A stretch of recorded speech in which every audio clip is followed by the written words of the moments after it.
Hello. We have Kate today with us, Kait Disney-Leugers, and then Ashley, and I'm Juliet. We're fine. So Kate is our writing friend. We all met, what, on Discord?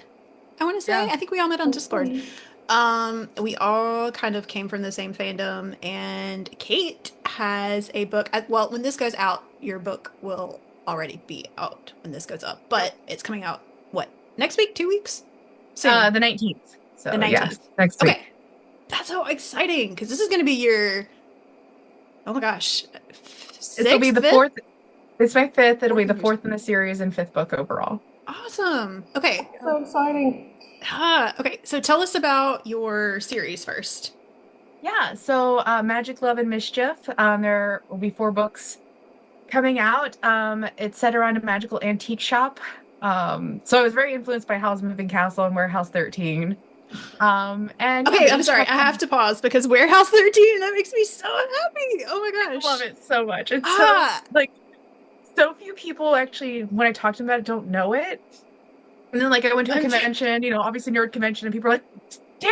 And I'm like, you're Okay, my well, people. I don't know it, so explain to me what it is, so that So people get a good idea of if that was an inspiration to you. Tell us about how yeah, it influenced sorry. your books, what it is. yeah. So it was a sci-fi show back in like the aughts, like early like 2010s. And it basically was set around a warehouse that had like magical items. And so like each episode was like they were tracking down something or something was happening inside the warehouse. And like it was the 13th warehouse, so it's been different iterations of it. And you have like this really cool team, which for the longest time they were like the perfect platonic friendship, and it was just like such squad goals. And then they like shoehorned romance literally in like the last episode. It was I'm not over it, still mad about it because it was like the perfect friendship. But no, it was really wild and like wacky things happened, and I thought it was fun. I It reminds really me enjoyed the of show. like Indiana Jones a little bit, but like Yeah. there's a lot of magical like goofiness. I will say that I have had this idea of a fic because I'm still like, sitting in that like fic writing sphere of Micah and HG. Like that is a pairing that I could get behind. But Oh I my God. don't. They were girlfriends. Can't give it to me otherwise. That was the real Anyway, romance there. yeah, so that's really funny that you mentioned that because my one of the ones that I'm working on right now, I don't know if you in the same time period also watched Haven. Did you watch that one? I only watched a few episodes of that because I was like watching like Eureka and Warehouse 13, that kind of thing. Okay. Actually, you need to check these out. They're really good. Yeah, They're on sci-fi, so they're like a little bit far-fetched and silly, but but like in it's the good. best way. Anyway, back to our scheduled programming. Okay, tell us about your books. Yeah. So I totally derailed myself. So yeah, each one is kind of like a standalone, but it's like the same universe. It's the same cast of characters, but like a new relationship in each one. So like main characters in book one become secondary characters and so on and so forth.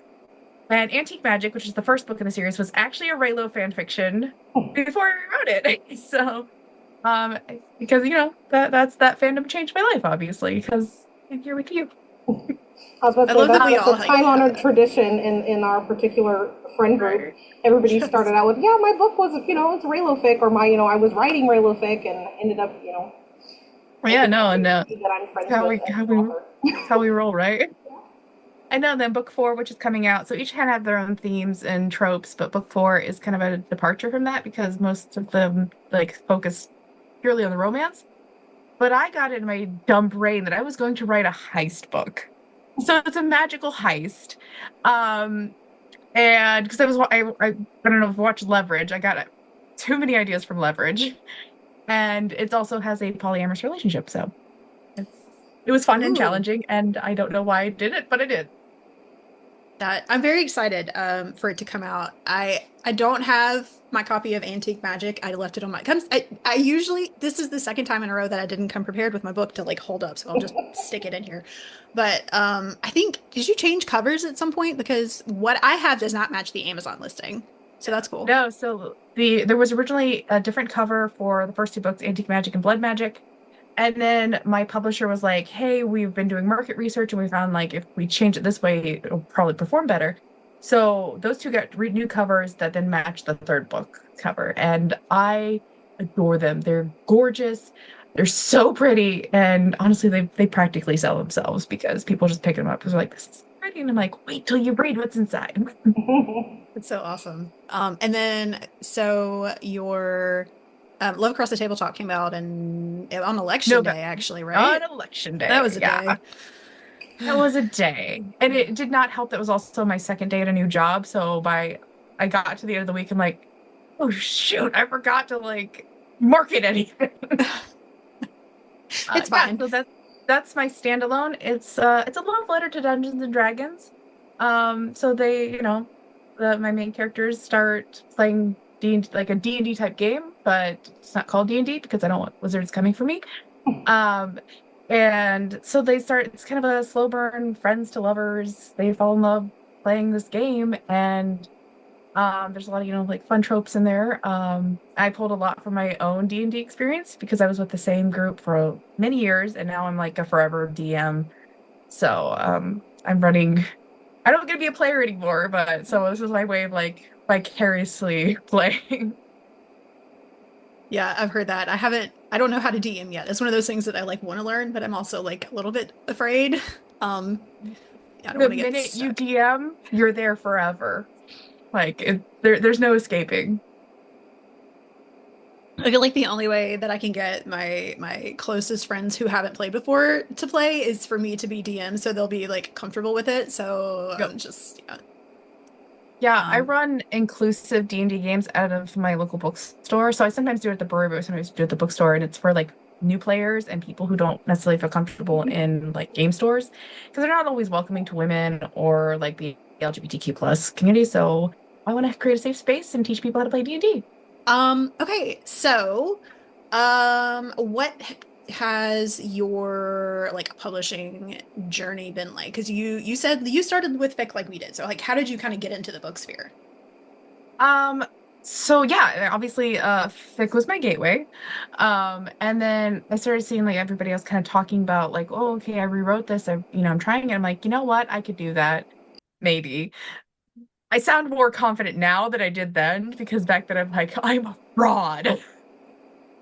But yeah, I started like I rewrote what I had, and I started to put together like my querying letter, and I'm like, I'm gonna try this. I'm gonna put myself out there. Went into the trenches, was utterly devastated by the trenches, as you probably know. And I had a few like full manuscript requests, and then it was like thanks but no thanks, this isn't quite what we're looking for. I'm like, do you even know what you're looking for? Kind of thing. And then it was like one of those pitch things on Twitter where it's like, hey, like you put out your little pitch, and if a agent or publisher like wants to talk to you, they will. And that's actually how my publisher found me. And they invited me to submit, and I did, and they loved it, and I've been with them since 2022. That's awesome. I don't think I've ever known anybody personally that had success with one of those pitch events. I know I've heard, people say, "Oh, this is how I got my person," but um, I've never actually seen somebody, that I know personally, find their agent or their publisher through that. So that's exciting to hear.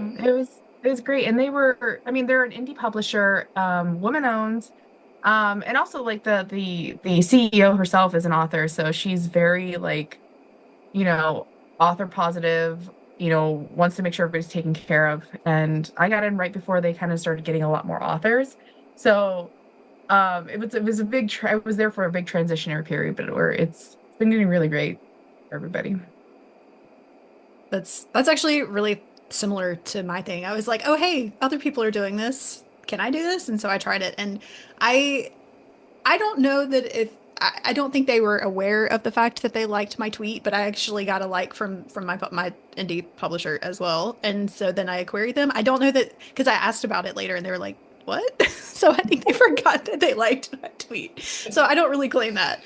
But I think it's really cool that we have like similar things there. And we're all small press, which is cool. I feel like there's a nice like personal element. It's nice to be able to like Yeah. reach out and be like, "Hey, Yeah, I had that actually the other week because I did awesome con at beginning of this month, and I was waitlisted and got in literally the Tuesday the week before, and I didn't have enough stock because I didn't have an event coming up. So I emailed the CEO and I'm like, Erica, what do I do? How else can I get books? And she's like, I got you. She ordered books on a Wednesday. It was there at my house by the next Tuesday. That's So awesome. I could reach out to her literally that night. It was like, 8 o'clock at night. Like, what do I do? Tell me, help me.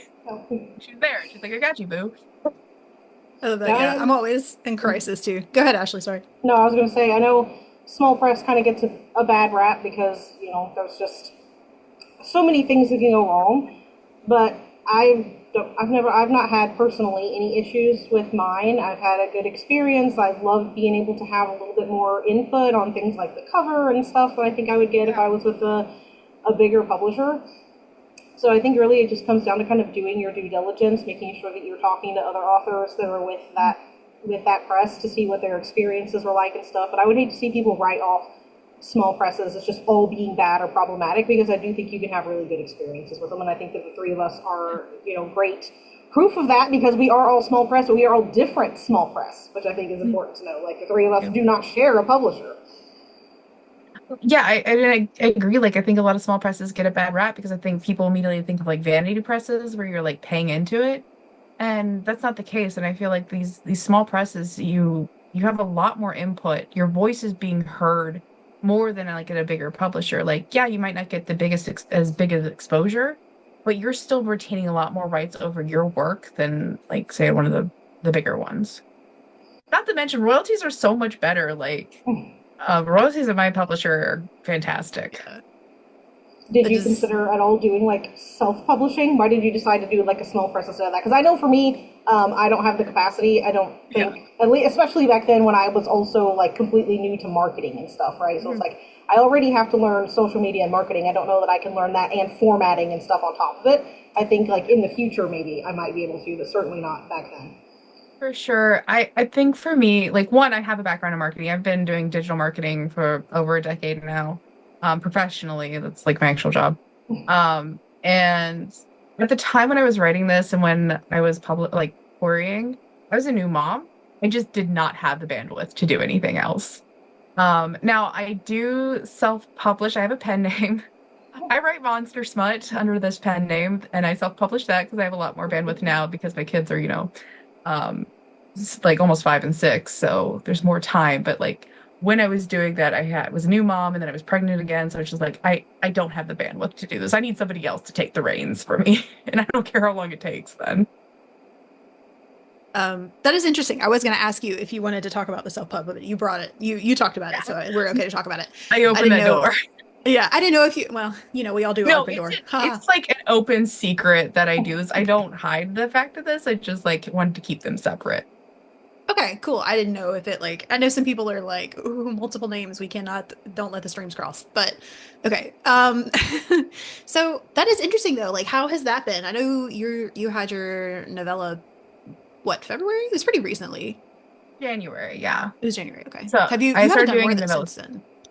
No, I've been like meaning to, but like I got bogged down with other projects and life, and Yeah, so I life. have It's it fine. like almost done. And yeah, having one of those moments of like writer's block too. I feel that very deeply. It's okay. We all do.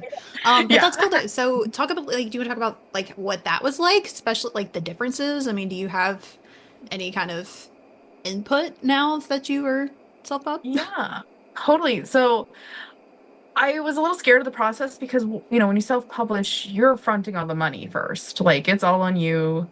You're taking that risk when you do it. But it was a lot of fun because I felt like I had complete control. Like there was nobody telling me, you can't do this. No, you can't do that. I'm like, I want to do what I want. If they want to like bang against the door, they're gonna bang against the door. That kind of thing. And then, I used a software called Atticus, which helped me with my formatting, which was really nice. That was really, really helpful because normally I just write everything in like Word and then just like off to my editor. It's like not my problem anymore. And then they take care of everything with the formatting and stuff. So that was a bit of a learning curve, but luckily the software was like super intuitive and very user friendly, so I love that. And then I had a friend who's a graphic designer. She did my cover, and I absolutely adore her. She does her own covers too. Shout out to KONCU. Yeah, it's super cute. I And loved it. Actually, like yeah, when I was looking at it, I saw your cover and I was like, "Who did this?" So I went and like went down a rabbit hole of all her stuff. It's really good. yeah, no, she's wonderful. She does all her own covers too, because she's also a self-published author. So she's at a Polycon, because she's Cool. like wildly successful. I love her. Yeah. So then I just like, okay, let's go and put it up on Kindle and or Amazon, and then promptly forgot about it because I don't want to agonize over it. That's, I wish I could forget about I mean, I, anything. I had to I had to do my own like put up new social media accounts, which just like that's an added stress. I gotta open up all these new accounts, build a new following again, which was a pain, but I did it. Yeah, that's really cool. So, uh, hang on, my brain just rebooted.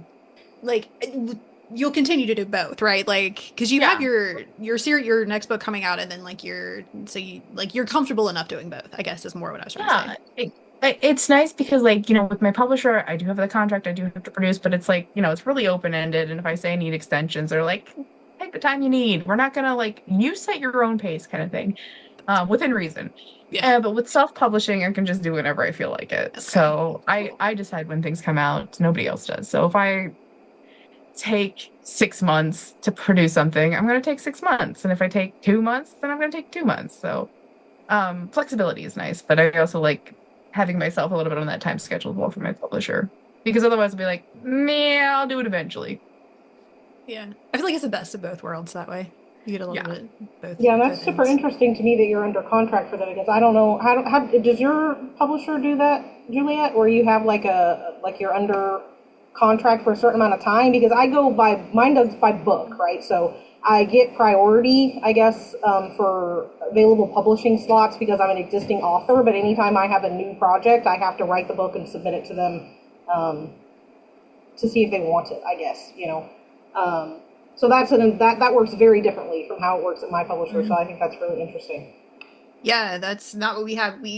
So I wrote my first book and I submitted it. Then with my second one, I sent them a smut scene and they were like, "Oh yes, we want this." And so that's how I got that one.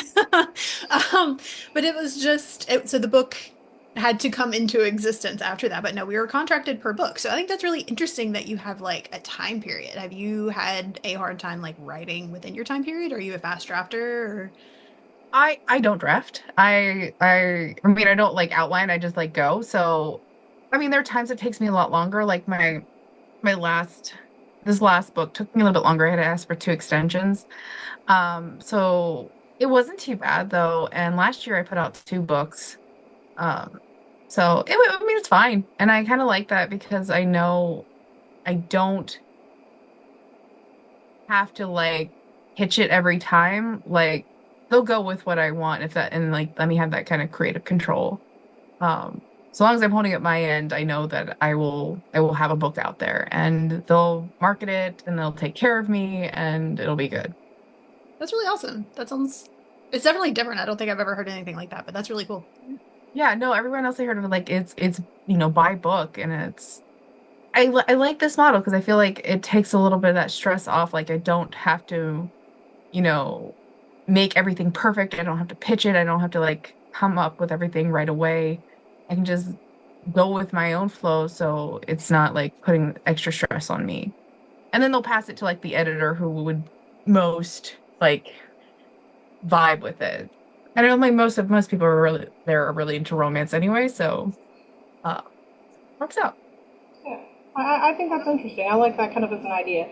And I do think it was interesting. You said you had to get two extensions on that. Was that like a life circumstance or just a difficult book? Because I have easy books and hard books, and I don't know what the difference is between them. But sometimes it's like it just flies out of me, and other times it is a conscious effort every single day to try to get words on the page. Even if I like the book, I'm just like I don't want to do this. Yeah. No, I'm having the same problem. Like my Love Across the Tabletop just like flew out of me. Like it was done in 3 months. And that's pretty fast for me. But this last one is just because I kind of switched the genres a bit. I didn't know how to do it. Like it was still romance, but it wasn't romance was kind of almost secondary. Not quite secondary, but almost. So it was like trying to get myself into that mindset. And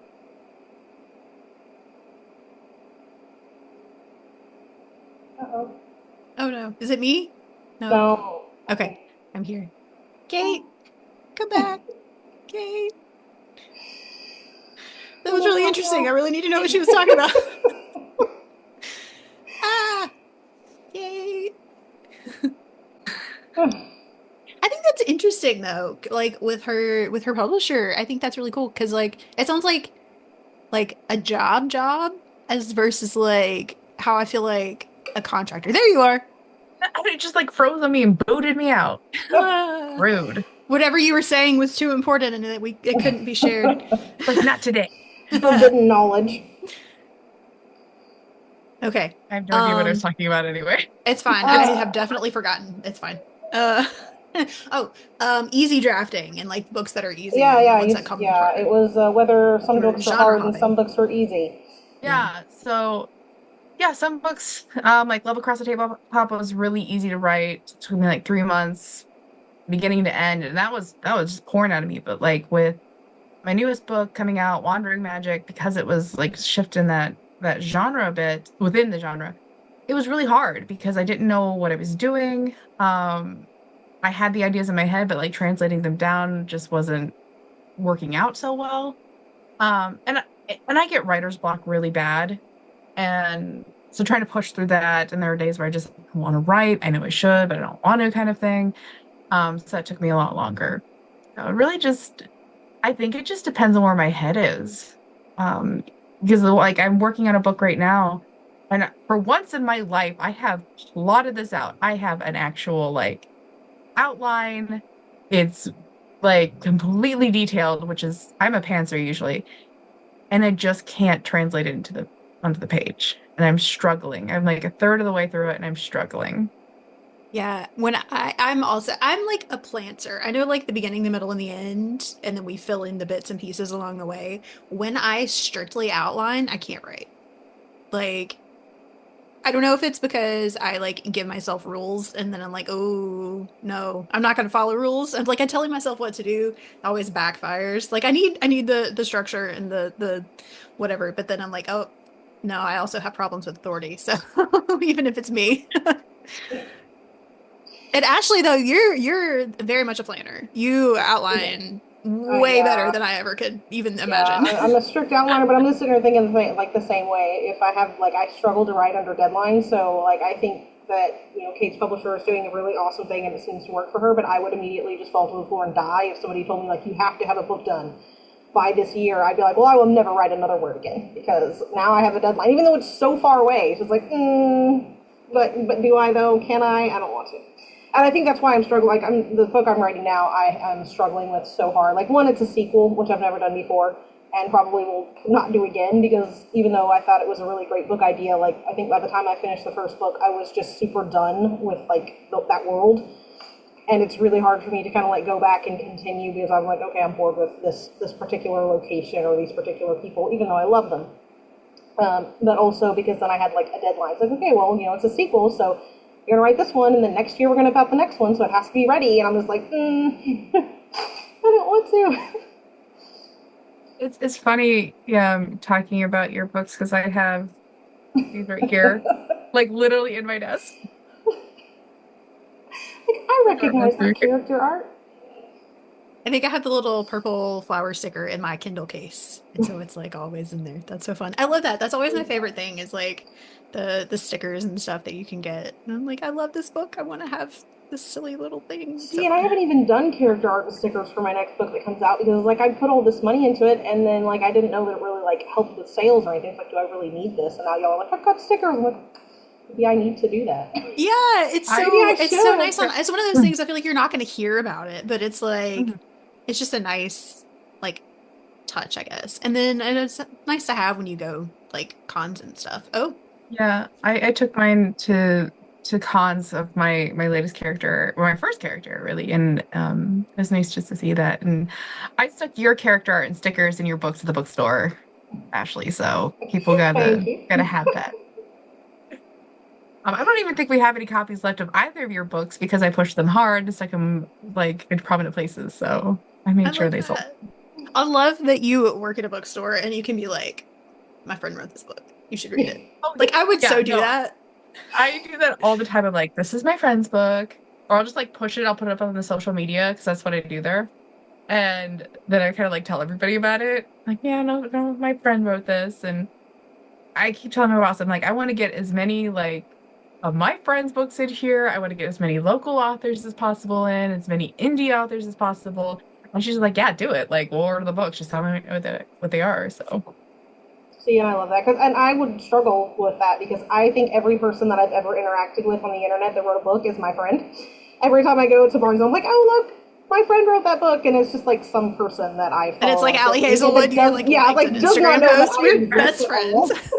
My best friend, We I write for the the same fandom. It's fine. right? I I mean, mean, I think we're that all in the automatically fandom, makes we're us all friends. fam, right? Yeah. I mean, I have that with like, our Discord of like, you're all my friends, no matter what. We've been talking for years now. Yeah, it's so weird because we have been like in the same spaces for a long time. Like I didn't realize how long it had been, but it's been a while. It's been like, yeah, I was like thinking about it, and it was like it's been since like 2022, 2021, something like Yeah, that. It's a long time. it's crazy. We've been friends longer than some people have been in relationships. People's marriages have Through lasted that. a shorter amount of time than our friendships. Yeah. And I think even before then, before we had that Discord, we were all talking like on Twitter anyway. Yeah. So I we're miss following it, we're fandom reading each other's Twitter. pics. Yeah. I do too. I miss when Twitter didn't suck. I finally left it this year after being on there for 17 years.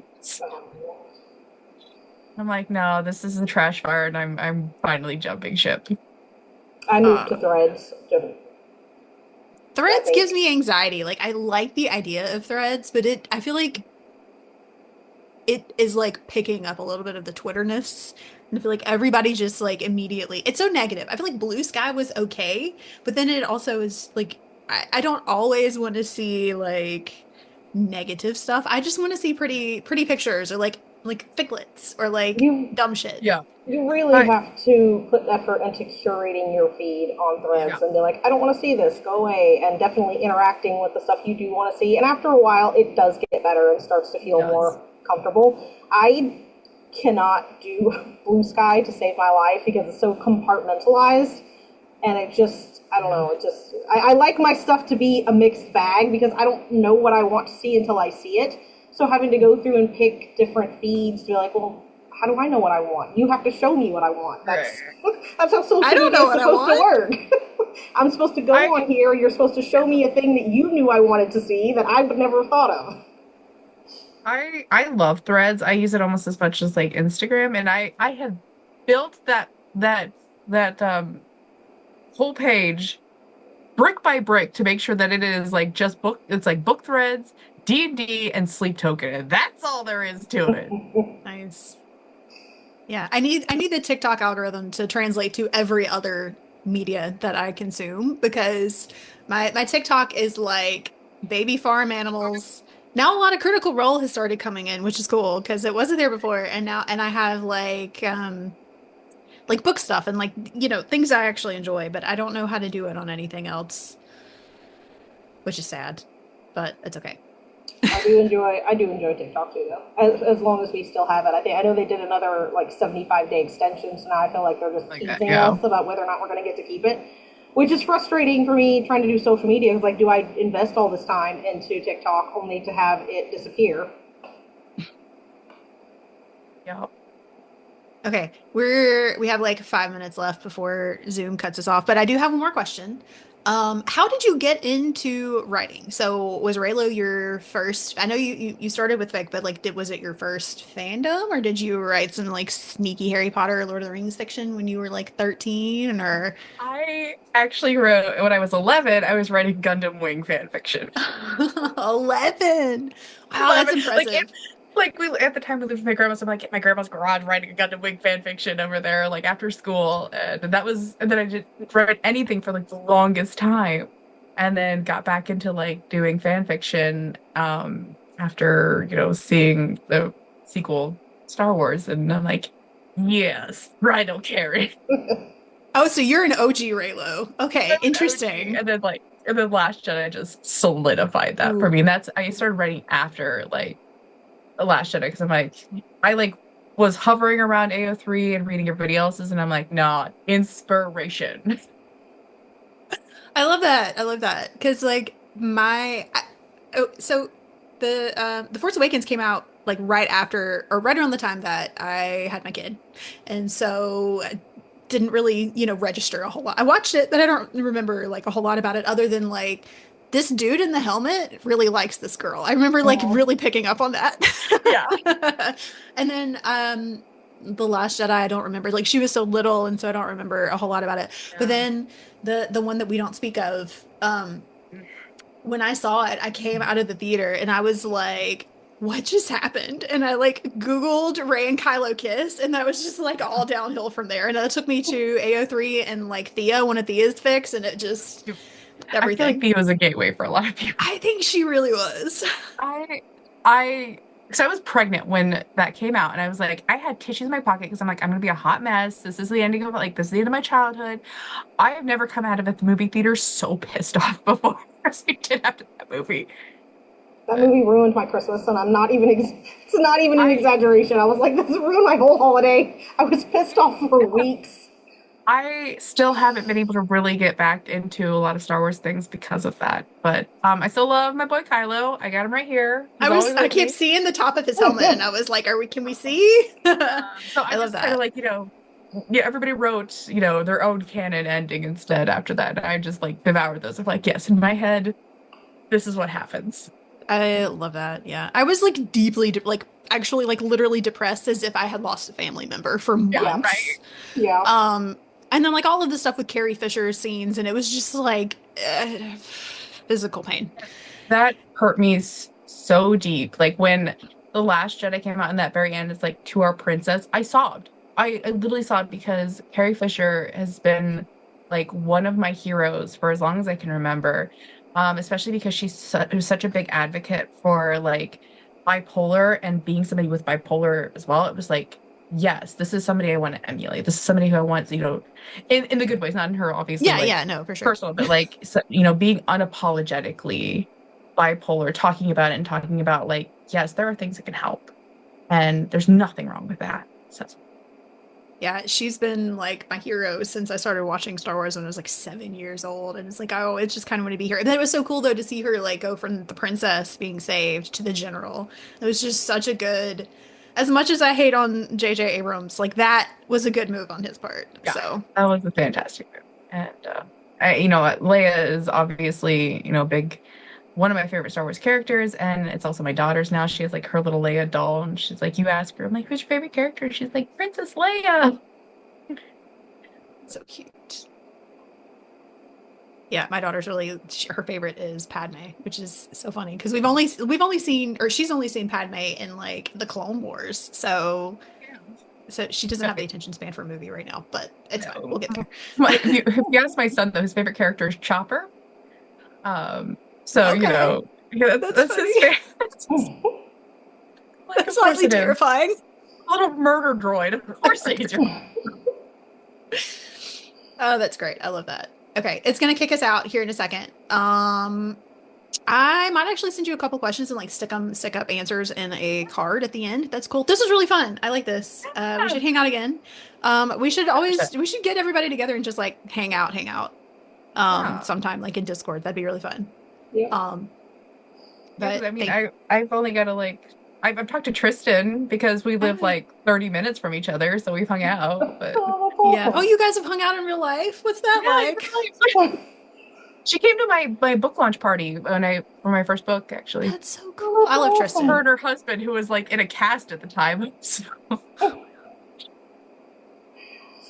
She actually wore that cast for a Bella Twilight costume, which was phenomenal. I love that. I love her. I love Okay. it. Awesome.